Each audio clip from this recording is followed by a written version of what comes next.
Everyone, कैसे हो आप सब। उम्मीद है कि आप सभी अच्छे होंगे, आपकी पढ़ाई भी अच्छी चल रही होगी। साथ ही कॉस्मोस यूजीसी क्लासेज आपका हार्दिक अभिनंदन करता है। साथ ही वो अपनी, जैसे आपको पता है, डेली बेसिस पे क्लासेज होती है। और अब तो हमने क्लासेज का टाइमिंग भी बढ़ा दिया है, यानी कि अब एक तो मॉर्निंग में क्लास होगी आपकी और एक इवनिंग में क्लास होगी, क्योंकि सिलेबस को अपन को कवर करते जाना है, जल्दी कवर करना है। कई साथियों की क्वेरीज थी कि टाइम को बढ़ाया जाए, टाइम लिमिट है, अब कम स्टडी हो पाती है पर डे में।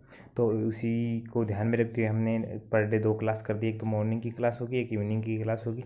मॉर्निंग में और इवनिंग में दोनों में भौगोलिक चिंतन का इतिहास में चलेगी दोनों में। और उम्मीद है कि जल्दी ये पूरी हो जाएगी। इसके बाद अपन टेस्ट सीरीज रखेंगे इसकी। तो साथ ही अपन यूनानी भूगोलवेता पढ़ रहे थे। यूनानी भूगोलवेता की कड़ी में अगले जो भूगोलवेता वो पढ़ाएंगे थियोफ्रेस्टस। थियोफ्रेस्टस इसकी प्रमुख कृति हिस्ट्री ऑफ प्लांट है। जो थियोफ्रेस्टस महोदय है, इसकी प्रमुख कृति है हिस्ट्री ऑफ प्लांट, या इस बुक का दूसरा नाम है trots on the cultivator plants. Trots on the cultivator plants, history of plant, दोनों एक ही नाम, एक ही बुक है लेकिन अलग अलग नाम है। में उन्होंने यूनान के उत्तर में स्थित मेसिडोनिया की वनस्पति और क्रीट द्वीप की वनस्पति का तुलनात्मक अध्ययन किया। कि अपनी इस पुस्तक में उन्होंने यूनान में उत्तर में स्थित, यूनान के जो उत्तर में स्थित है मेसिडोनिया, उसकी वनस्पति और जो क्रीट द्वीप है उसकी वनस्पति का तुलनात्मक, दोनों के बीच में कंपैरिजन किया है, उसका अध्ययन अब इस बुक में हिस्ट्री ऑफ प्लांट में है। इस प्रकार से वनस्पति भूगोल की नींव रखी थी, कि वनस्पति का अध्ययन किया था तो उन्होंने वनस्पति की नींव, वनस्पति जो भूगोल है उसकी नींव रखी थी। कि वनस्पति का अध्ययन करके उसने बताया था कि वनस्पति भूगोल है उसके अंदर क्या क्या सम्मिलित किया जाता है और कैसे उसका अध्ययन। तो इसलिए नींव, जो वनस्पति भूगोल की नींव रखने वाला भूगोलवेता कौन सा है, थियोफ्रेस्टस महोदय है। इसने भूगोल में तुलनात्मक विधि को प्रारंभ किया, क्योंकि उसने 2 जगह की वनस्पति का की तुलना की, तो उसने इसी प्रकार हम कह सकते हैं कि तुलनात्मक विधि को प्रारंभ किया। किसने, थियोफ्रेस्टस महोदय ने। आगे विकसित करने का कार्य हम बोल ने किया था। तुलनात्मक विधि को प्रारंभ तो किया था थियोफ्रेस्टस ने, लेकिन इसको विकसित रूप दिया था। कि हाँ, दोनों बीच में कंपेरिजन करके तुलनात्मक विधि को विकसित रूप दिया था, वो दिया था हमबोल्ड महोदय ने। थियोफ्रेस्टस महोदय को जैव भूगोल का पिता कहा जाता है। यद्यपि उसने वनस्पति के बारे में अध्ययन किया, वनस्पति भूगोल की नींव रखी, तो वनस्पति में जीव जंतु वगैरह जो निवास करते हैं वनस्पति के साथ में, प्रकृति के साथ में जो इनका कंपेरिजन रहता है, ये इसने अध्ययन किया था। और थियोफ्रेस्टस महोदय को जैव भूगोल का पिता भी कहा जाता है। यह पहला यूनानी भूगोलवेता था जिसने अपने आप को भूगोलवेता कहा। कि थियोफ्रेस्टस पहला ऐसा भूगोलवेता था यूनानियों में जिसने खुद को कहा था कि मैं खुद भूगोलवेता हूँ। उसने अध्ययन किया, अध्ययन करके नई नई खोजें की, वनस्पति भूगोल की नींव रखी और तुलनात्मक विधि को प्रारंभ किया, और अंत में उसने कहा था कि मैं भूगोलवेता हूँ, मैं एक भूगोलवेता हूँ। उस इस प्रकार हम कह सकते हैं यूनानी भूगोलवेताओं में सर्वप्रथम अपने आप को भूगोलवेता इसने कहा था। और इसको वनस्पति भूगोल का पिता, ये बहुत बार क्वेश्चन पूछा जाता है कि वनस्पति भूगोल का पिता किसे कहते हैं, कौन है, थियोफ्रेस्टस। इसके आगे हम चर्चा करेंगे इरेटास्थनीज महोदय की। इरेटास्थनीज का जन्म लीबिया की प्रमुख बस्ती साइरेन नगर में हुआ था। जो लीबिया है, लीबिया तो प्राचीन नाम है, लेकिन वर्तमान नाम लीबिया क्या है, वो है अफ्रीका। जो अफ्रीका है वर्तमान में, उसको ही लीबिया कहा जाता था। पहले 3 की चर्चा होती थी यूनानियों में, एशिया, लीबिया और यूरोप की। तो लीबिया क्या है, अफ्रीका है, अफ्रीका का नाम लीबिया। तो अफ्रीका की बस्ती साइरेन नगर में उनका जन्म हुआ था। इरेटास्थनीज को मिस्र का शासक था, उसने सिकंदरिया की पुस्तकालय का प्रथम अधिकारी बनाया था। जो सिकंदरिया, ये भी क्वेश्चन कई बार पूछ लिया जाता है कि सिकंदरी जो पुस्तकालय है उसका प्रथम जो अधिकारी है वो कौन था, तो कौन था, इरेटास्थनीज।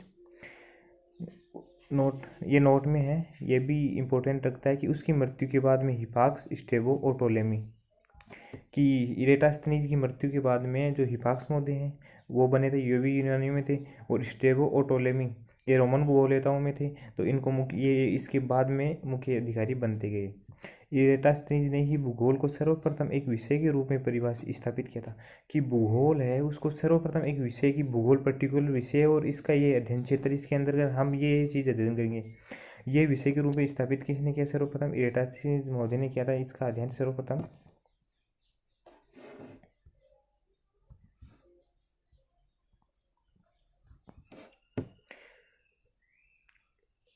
इरेटास्थनीज ने सर्वप्रथम अंग्रेजी शब्द जियोग्राफी दिया था। कि इरेटास्थनीज, इससे पहले ये एक लाइन रह गई ना, इस उनको व्यवस्थित भूगोल का पिता कहा जाता है, कि भूगोल को एक व्यवस्थित क्रम में इसने रखा था, इसलिए इसको क्या कहते हैं, व्यवस्थित भूगोल का पिता या father of systematic geography. Father of systematic geography किसे कहते हैं, डेटास्टेनिस को। इन्होंने सर्वप्रथम अंग्रेजी शब्द ज्योग्राफी को दिया था, जो अंग्रेजी शब्द जियोग्राफी उसका नामकरण किसने किया था, इरेटास्टेनिस ने। ज्योग्राफी शब्द दो शब्दों से, ग्रीक शब्दों से मिलकर बना, जियो और ग्राफो। जियो और ग्राफो से मिलकर क्या बना है, ज्योग्राफी। जियो का है पृथ्वी, ग्राफो का वर्णन करना। इस प्रकार हम कर सकते हैं ज्योग्राफी का जो मूल अर्थ है, शाब्दिक अर्थ, वो है पृथ्वी का वर्णन करना। उसके इस योगदान के कारण मार्टिन महोदय ने अपनी पुस्तक ए हिस्ट्री ऑफ ज्योग्राफिकल आइडियाज, ये पुस्तक याद रखनी है, इसमें से पूछा जाता है क्वेश्चंस कि मार्टिन महोदय की पुस्तक कौन सी है, a history of geographical ideas. A history of geographical ideas में मार्टिन महोदय ने भूगोल का पिता किसे कहा है, इरेटास्थिनीज महोदय को कहा है। इरेटास्थिनीज पहला यूनानी विद्वान था जिसने विषुवत रेखा या पृथ्वी की परिधि का सही मापन किया, कि विषुवत रेखा खींची और पृथ्वी की सही परिधि का सही मापन है किसने किया, इरेटास्थिनीज से पहले किसी ने भी नहीं किया था, और आंकलन भी किया था तो वो एकदम अशुद्ध था जो उनका मापन था। लेकिन इरेटास्थिनीज का मापन 86% शुद्ध था, उसमें कुछ अशुद्धता रह गई कुछ कारणों की वजह से, कुछ जो मापक या डिग्री कोण के मापने के यंत्रों के अभाव से कुछ इसमें अशुद्धता रह गई थी। सबसे जो नज़दीक मापन किया था, मतलब जिसका आंकलन किया था, वो इरेटास्थिनीज महोदय ने किया था। इसे पृथ्वी के मापन शास्त्र का पिता कहा जाता है, कि पृथ्वी की परिधि का सही मापन किया था तो इसको पृथ्वी का मापन शास्त्र का पिता कहता है। इरेटास्थिनीज ने पृथ्वी की परिधि निम्न प्रकार ज्ञात की। अब हम पढ़ेंगे कि पृथ्वी की परिधि, इसका महत्वपूर्ण यही है कि इसने पृथ्वी की परिधि को किस आधार पर ज्ञात किया और कितनी प्रतिशत इसमें शुद्धता है, और अशुद्ध है तो वो क्यों है, उसका क्या कारण है कि इतनी, मतलब अशुद्ध एकदम करेक्ट इसका आंसर नहीं है, या करेक्ट इसका मापक नहीं है, इसका मापन किया था तो करेक्ट मतलब नहीं मिला, कुछ अशुद्धता मिली, उसका कारण है वो भी हम इसमें चर्चा करेंगे।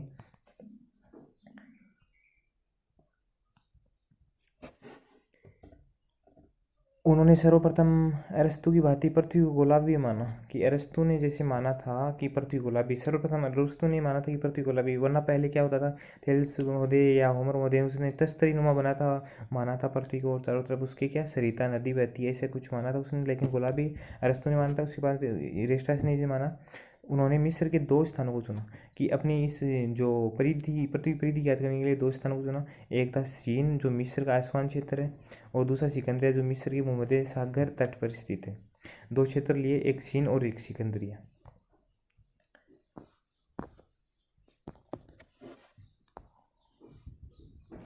सीन में उसके अनुसार एक कुआं था जिसमें 21 जून को सूर्य की किरणें सीधी पड़ती है।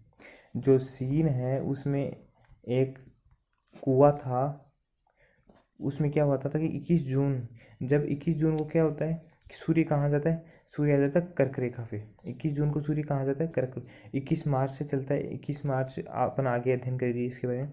21 मार्च को चलता है विषुवत रेखा से, फिर 21 जून को कर्क रेखा पे आ जाता है, फिर जो 23 सितंबर को वहाँ वापस विषुवत रेखा पे आ जाता है, और 22 दिसंबर को कहाँ चला जाता है, मकर रेखा पे चला जाता है, सूर्य से घूमता रहता है, और इसकी अलग अलग डेट्स है। तो 21 जून को सूर्य कर्क रेखा पे आ जाता है, और सूर्य की किरणें सीधी तली पर पहुँचती है। जो कुआं था उसमें 21 जून को तली सीधी पहुँचती है, अर्थात कुआं कर्क रेखा के ऊपर स्थित है। अगर उसके ऊपर प्रॉपरली कर्क रेखा के ऊपर स्थित होगा तो जो ऊपर सूर्य आएगा तो उसकी किरणें सीधी तली तक जाएगी। उसके अनुसार सिकंदरिया में एक स्तंभ था, और सीनी में तो कुआं था, कुआं की तली से जो किरणें है उसका आधार लिया था, और सिकंदरिया में एक स्तंभ लिया था। वहाँ 21 जून को 12 बजे इरेटास्थिनीज ने इस स्तंभ की सारी सूर्य किरणों को नोमोनियंत्र की सहायता से इसने सूर्य की किरणों को ना मापा था, स्तंभ के सहारे की कितने डिग्री का कोण बनाती है।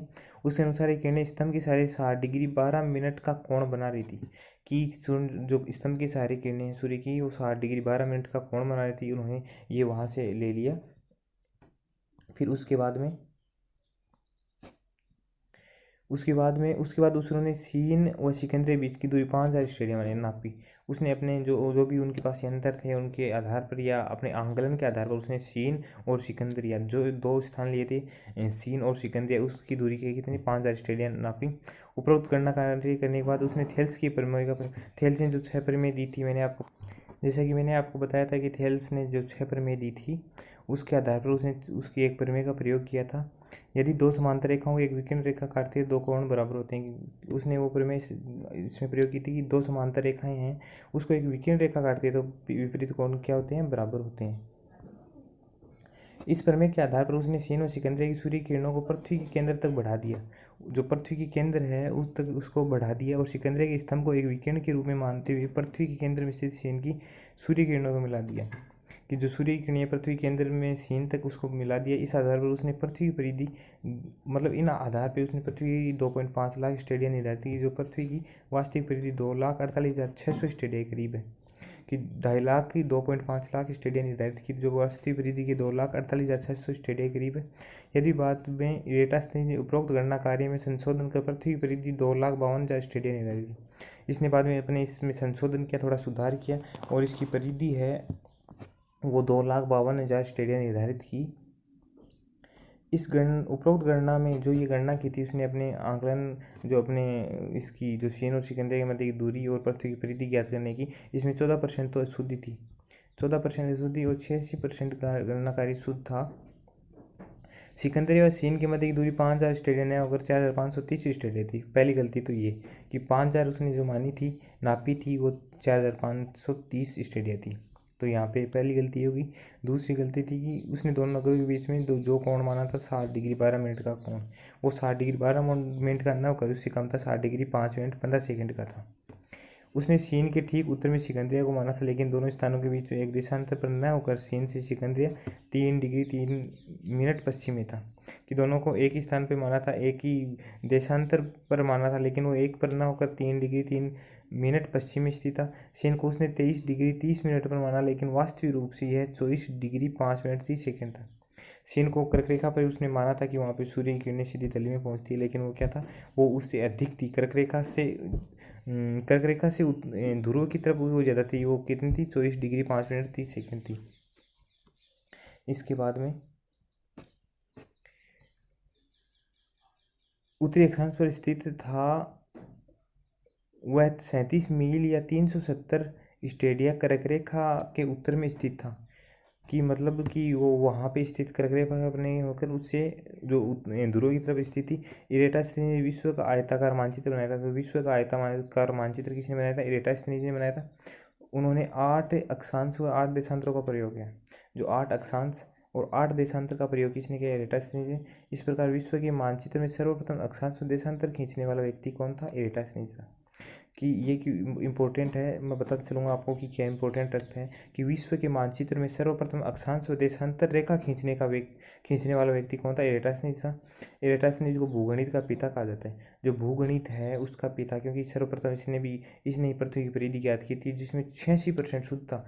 उस समय कितना यंत्रों का भाव था, इतने यंत्र भी नहीं थे कि प्रॉपरली एक्यूरेट जो डाटा मिल सके।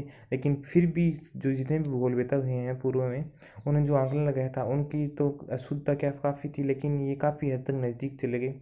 इसकी जो वास्तविक जो परिधि थी वो कितनी, 24,899 थी, 24,899 थी इसकी वास्तविक। और इसने कितनी 25,000 कुछ ऐसे करके इसने अपनी ज्ञात की थी। इसमें अभी अपने पढ़ा है 2,52,000 स्टेडिया जो संशोधन करके की थी, लेकिन 24,899 थी। तो इसमें कितनी शुद्धता है, कितनी शुद्धता है इसमें, इसका अध्ययन करेंगे। इसके आगे हम चलते हैं।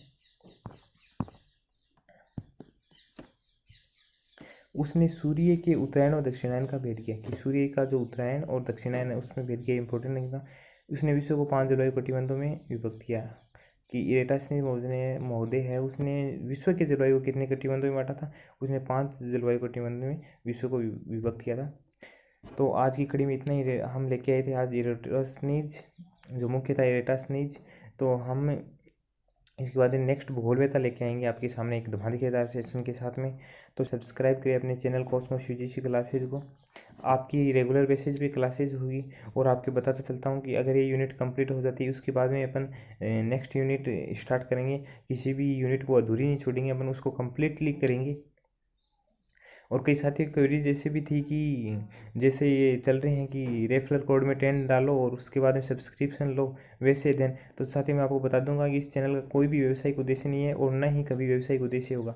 ये इसका मेन पर्पज़ ये है कि जो मेरे पास में जो भूगोल का जो जितना मैंने भूगोल को समझा है वो आपके सामने एक्सप्लेन कर सकूं, ताकि आपको भी इसकी प्रॉपर्टी, क्योंकि मैंने भी तो किसी बुक से या किसी टीचर से जो नॉलेज है वो प्राप्त किया था।